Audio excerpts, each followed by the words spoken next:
Welcome. Extraordinary Advent season to you and yours. Before we begin, let's celebrate this Saturday of Advent with some more heavenly prayers. Behold, how glorious is he who comes to save his people. For only God comes to save, never to take advantage, to take wealth, to take anything off his people, but to save them because of love. His empire shall be multiplied, and there shall be no end of peace. Imagine that. War through strength. It's war. Or peace through strength, I beg your pardon. No. Peace. To the essence of peace itself by love. Man can't do that. Quies can do that. Expectator sicut pluria eloquium Domini et descendat sicut uros supernos Deus noster. Paratus esto Israel in orcurusum Domine quoniam veni, be prepared to meet thy God, for he is coming. Behold, how glorious is he who comes to save his people. His empire shall be multiplied, and there shall be no end of peace. Welcome, welcome, welcome. We last left off in the third video of the 10th chapter of Yehoshua with these 5 kings, where Yehoshua, the captain general, this daunting captain general, ordered his princes, his leaders of God's army, to walk upon the necks of these 5 kings, and we explored it. So, but can you imagine? I mean, they've been so used to going in and killing with the edge of the sword and moving on to the next enemy, but this one seems torturous. So one can imagine what's going through their heads, their thoughts. So Yehoshua speaks to them. He says, "Fear not, neither dread. Take courage and be strong." When you're walking the path of Quies, it's an all or nothing sum, which means you accept him and his church. You just can't say, "Oh, I've been baptized by this pastor, and I'm now with the blood of Christ. I am call myself a Christian, so Christ is with me." No. There are thousands, millions of people doing this because they think that's all there is. If you accept Christ and his church, God and his church, then you accept his church, and there is but one. Stop being so foolish. If you don't understand which church it is, then that's why you're here exploring it with Shepherd Corn. Because not once have I told you which church it is. You are going to discover this for yourself because you're reading about the light. There is, and there can only be but one church. It is so candidly simple.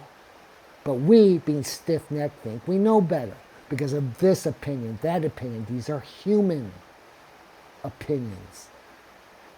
Fear not, dread not, take courage, be strong. 4 incredible things to hold on to when you're walking the pathway of Quies. Fear not, dread not, take courage and be strong. For so will our Lord do to all your enemies against whom you fight.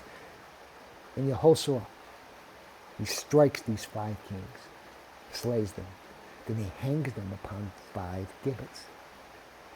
That's where they hung until evening. When the sun was going down, he commands his soldiers to take the bodies down from the gibbets. Then guess what he does with them?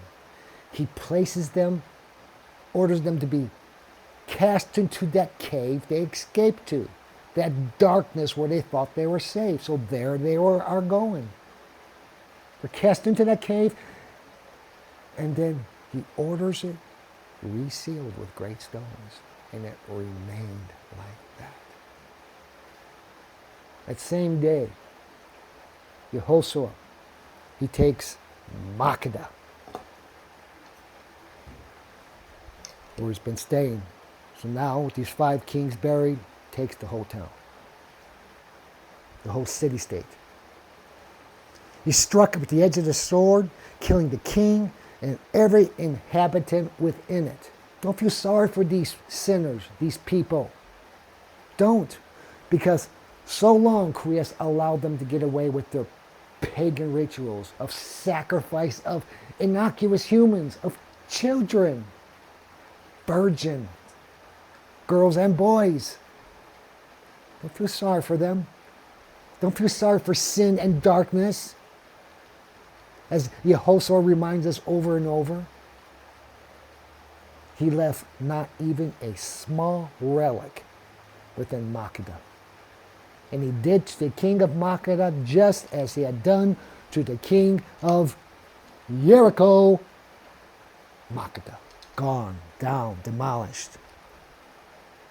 And he passed with all Israel from Makkedah, northwest, to Libnah. From Makkedah to Libnah.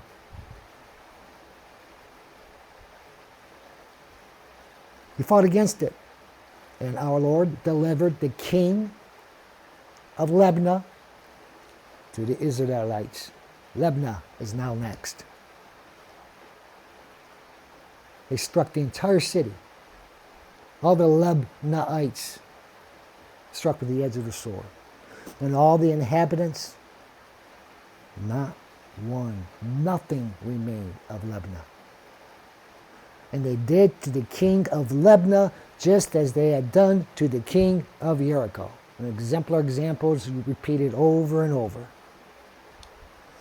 From Libnah, Yehoshua leads God's army into Lachish, forming a triangle. Makkedah, Libnah, now to Lachish. He encircles it, then insults it. And our Lord delivered Lachish into the hands of Israel. He took it the following day, striking it with the edge of the sword. And every soul that was in it was annihilated, just like he had done to Libnah. Lachish, Libnah, Makkedah, all 3 have fallen at the edge of the sword. Not a soul remaining. At that time, when all this was happening, the king of Gezer, all the way up here, had heard about all this. His name was Horam. Horam, the king of Gezer. He takes his army down south to Lachish to help, to aid the Lachishites, whom Yehoshua had already struck with all his people to utter destruction. So here comes Horam with the Gezerites.